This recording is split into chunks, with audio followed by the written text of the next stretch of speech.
J'ai eu à faire un cours sur le syndrome pyramidal et je me suis aperçu qu'il n'y avait pas sur Internet de vidéos permettant de comprendre et d'illustrer le signe de Babinski. Voilà donc le but de cette vidéo. On va commencer avec un patient qui présentait une hémiparésie droite 8 jours après son accident vasculaire cérébral. On va voir son signe de Babinski. Alors, le signe de Babinski. Élévation lente et majestueuse du gros orteil, qui est le début de la triple flexion. Si je le fais plusieurs fois, voir si je pince un petit peu. Non, ça donne rien.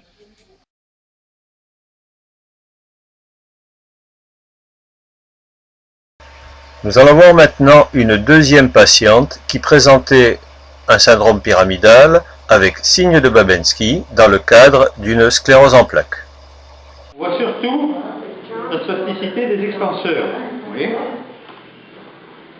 Plus on met le pied vers le bas, plus on voit la spasticité des extenseurs. Vous voyez, rien que de baisser la plante du pied, on voit déjà le gros orteil qui se lève, et pas seulement, les autres aussi.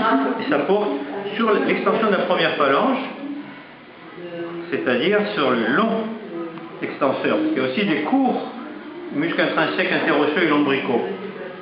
Inversement maintenant, quand on va vers la flexion,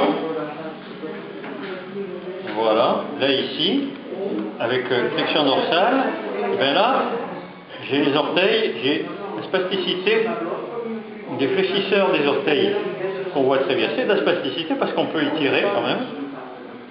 Ça tire un peu, mais c'est pas de la rétraction. On voit ici, hein, le signe de Babinski, il est plus qu'évident. Mets-toi un de profil, un peu plus loin. Voilà, signe de Babinski, hein. Voilà, qui est début de triple flexion. De ce côté-là, c'est pareil. Si j'arrive à inhiber la spasticité du triceps, ce qui n'est pas forcément évident, voilà.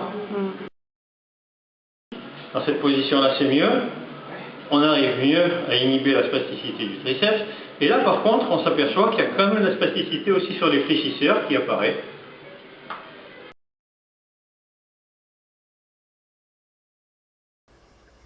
Le signe de Babinski est pathognomique du syndrome pyramidal. Ça veut dire qu'il est caractéristique du syndrome pyramidal. Chaque fois qu'on le trouve, on a un syndrome pyramidal, ou presque. Il y a des exceptions chez le nouveau-né, et puis il y a des choses qui ressemblent au signe de Babinski avec un stimulus un peu différent. Si vous mettez le pied sur un oursin, par exemple, eh bien, vous avez une triple flexion avec les orteils qui se mettent en extension. Avec les patients de neurologie, lorsque vous avez un signe de Babinski, vous avez à tous les coups un syndrome pyramidal. L'inverse n'est pas vrai. Vous avez des syndromes pyramidaux sans signe de Babinski. C'est le cas de la patiente que nous allons voir. On voit que chez elle, il n'y a pas de signe de Babinski, même a plutôt tendance à être en flexion, parce qu'il n'y a pas d'épine irritative. Mais si l'on pince un orteil, on voit le début du triple retrait. On voit ici, que ce soit vitesse lente ou rapide, on s'arrête, mais il n'y a pas de clonus. Genou fléchi non plus. Le réflexe est tout de même présent, mais pas très vif. Par contre, il y a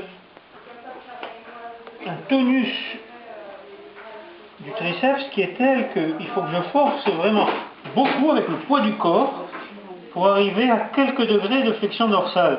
Vous voyez qu'on est arrêté à moins quelque chose, moins 5 degrés peut-être de flexion dorsale, mais d'une manière tonique. C'est une spasticité qui est tonique et non pas clonique, c'est-à-dire qu'il n'y a pas de tremblement, mais il y a un tonus très important. Et dans son cas particulier, il faut que j'appuie assez fort pour vaincre ce tonus et pour montrer que ce n'était pas une rétraction. Ça bouffait pas mal? Pas du tout. Pas du tout. Donc même si j'appuie très très fort, je serai quand même moins fort que le poids du corps. Vous ne sentez rien du tout. Non, non. Et on voit que ici, même les muscles de la voûte plantaire sont tendue et elle a un pied creux qui est apparu après le début de votre maladie. Il n'y était pas. Donc un pied creux. Donc la spasticité des muscles intrinsèques du pied a créé cette espèce de pied creux. Alors après, en ce qui concerne le quadriceps, peut-être voilà, je tourne un petit peu, on voit très bien qu'ici, il y a une spasticité mais qui ne dure pas. Ressaut sans arrêt marqué. Quelques secondes seulement. Petite spasticité. C'est cette jambe qui est le plus spastique. Hein? L'autre pas du tout. Voilà. Donc là on voit. Et on voit que si j'appuie, si je demande, là par contre, les réflexes sont vifs. Hein? Voilà. Hop. Pour finir, on va voir comment on peut utiliser en rééducation le réflexe de Babinski pour faciliter la triple flexion et en particulier la dorsiflexion du pied. Il s'agit d'un patient qui présente une hémiplégie. On le voit ici une dizaine de jours après son accident vasculaire cérébral. Remonter le pied, difficile. Voilà. Maintenant, on va le faire comme on l'a fait tout à l'heure. Soulever la hanche, comme ça, soulever le genou, remonter le genou et remonter les orteils en même temps. Remonter en même temps les orteils. Encore. Plus avec le Babinski. Remontez encore. Plus haut les orteils. Et montez le pied, tenez-le en l'air comme ça. C'est pas moi qui tiens. Non, avec vos plus. Essayez, relâchez maintenant. On obtient ce que l'on appelle un mouvement semi-volontaire, c'est-à-dire que la volonté du sujet s'ajoute à la facilitation réflexe, ici par le réflexe de Babinski. Dans un deuxième temps, on supprimera la facilitation et le sujet pourra faire le mouvement sans avoir besoin d'être facilité.